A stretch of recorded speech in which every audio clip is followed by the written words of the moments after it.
ever find yourself, I don't know, kind of mesmerized by words? Like, not just what they mean, but the power they have. Yeah, definitely. That's exactly what we're diving into today. The magical power packed into words and alphabets. Sounds intriguing. We're cracking open a book called Words of Power by this guy, Michael Kelly. Okay.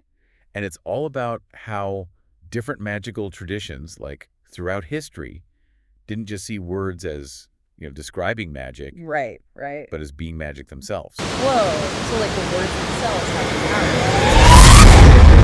Kelly doesn't just scratch the surface. power. He connects the dots between traditions like ancient Egyptian magic, Qabalah, even runes. Wow. Oh, and he even gets into how we use words every single day to get what we want. Interesting. Is that like manifestation or something? Kind of, but way more in depth.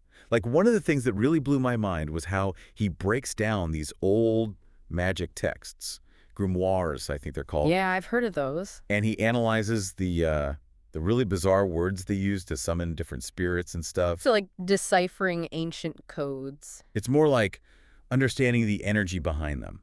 Kelly uses this example of the name Ran, which pops up in a spell for, like, gambling luck. Gambling luck. Okay. Seems totally random, right? Yeah, for sure. But when he breaks down each letter, it all connects to things like lunar energy, being assertive, taking risks.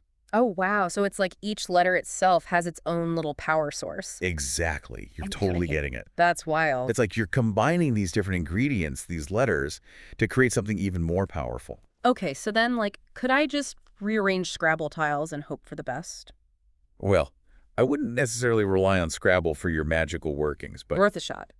but you are onto something with the whole rearranging letters thing. Really? Because Kelly gets into this concept called talismanic images. Talismanic images. It's basically using visualization to make the magic of words even stronger.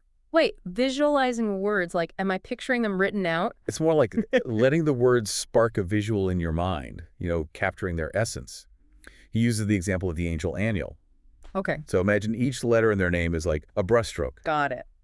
And as you say, each one, A-N-A-E-L, you're not just saying the sounds. You're building this vivid picture in your head. Oh, I see. So the image itself is, like, part of what makes the invocation powerful. Exactly. It's like building a magical portrait with your mind. Wow, that's actually really cool. So it's like the clearer and more vibrant you can get that image. Just stronger the connection. Yeah, exactly. Exactly. And this ties directly into sigils, which are basically like visual representations of words with magical juice packed in. Like those symbols you see in old magic books, right? Yeah. Each one linked to a specific spirit. You got it. Kelly actually decodes a few of them for us. No way. Yeah. He shows how those crazy lines and curves you see, they're all derived from the spirit's name and their attributes. That's amazing. He uses the examples of Lucifer, Astaroth, and Belial, and it's like their essences distilled into a single image. So it's like a whole other language embedded within these traditions. Exactly. It's seeing beyond the surface, recognizing that even the tiniest details can hold immense power. This is blowing my mind. And, okay, so if ancient magical alphabets have this much power, what about the words we use every single day? Now you're thinking like a true magician. And that's where things get really, really interesting because according to Kelly, everyday persuasion can actually be its own form of magic. So we're talking like using the magic of language to get people to see things our way. Sounds kind of Jedi mind trickish. It's less about trickery and more about tapping into what drives us, deep down. Kelly lays out this really fascinating idea, the demonic personality. Demonic personality. Whoa, hold on. Are we summoning demons now? Not exactly demonic in the, horns and pitchforks sense. Think of it more like the hidden blueprint of our desires, the side of ourselves we develop that's like the opposite of what we show the world. Okay, so everyone's got this hidden side. How do we use that to, connect with people, get them on board with our ideas? Kelly suggests that when you recognize and then kind of mirror aspects of someone's demonic personality, it creates this like subconscious sense of kinship. Okay, I'm intrigued. Oh. Give me an example of this mirroring thing in action. Sure, it could be through shared secrets, a style of dress, even just the way you phrase things. Like, let's say you wanted to convince someone to try this amazing vegan restaurant. Okay, I'm following. Instead of leading with the health benefits, you might say something like, they use these incredibly rare spices. It's a total culinary adventure. Ooh, I like that. So you're appealing to their sense of adventure, not just the fact that it's, Good for them. Exactly. You're tapping into their demonic personality, and they don't even realize it. That's pretty wild. It's like all this subconscious influence happening beneath the surface. Mm-hmm. But Kelly doesn't stop at spoken words, right? He talks about the written word having its own kind of magic. Absolutely, yeah. He gets into how important flow is, word choice. Even just the structure of a sentence can totally change how a message comes across. So it's not just what you say, but how you say it. Are we talking subliminal messaging here? It's not about being sneaky, but more like understanding that language has a kind of music to it. Like Kelly gives the example of choosing the word nuke versus weapons of mass destruction. Same concept, but totally different vibes. Right. One's way more, like, in your face than the other. Exactly. Or even just thinking about a word like slash. You could swap that out for something gentler and completely change the tone of what you're writing. It's like choosing the right tool for the job, right? Yeah. Like fine tip brush versus a broad stroke. Well, that's a great way to put it. Kelly even gets into these things called Abram-Mellon squares. Imagine a grid, like a magic square, but each cell has a letter, and the arrangement itself is supposed to have power. He says they bypass our conscious minds completely. Whoa, so you're telling me there are entire spells baked into grids of letters? That's like something out of National Treasure. It's pretty wild, right? And there are tons of different ways to use them. Like, imagine wanting to boost your creativity. You could make an Abram-Mellon square with letters connected to inspiration, focus, all that good stuff. So you meditate on it, and those energies seep into your subconscious. Exactly. And the specific arrangement, like which letters go where, that depends on the magical tradition you're working with. This is blowing my mind. We've gone from, like, ancient magic spells to subconscious Jedi mind tricks to rune yoga. Rune yoga. Now, that's something I want to hear more about. Oh, yeah. Yeah. Runes. Those things have always seemed so mysterious to me. Like straight out of Lord of the Rings. Right. They definitely have that mystical vibe.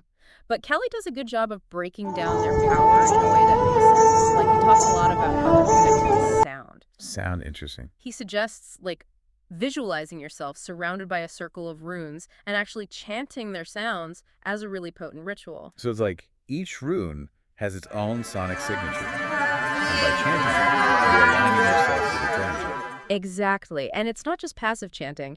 Kelly talks about a practice called Stadagalder, which he describes as, like, rune yoga. Rune yoga. Okay, now I'm really picturing myself in a yoga studio surrounded by glowing runes.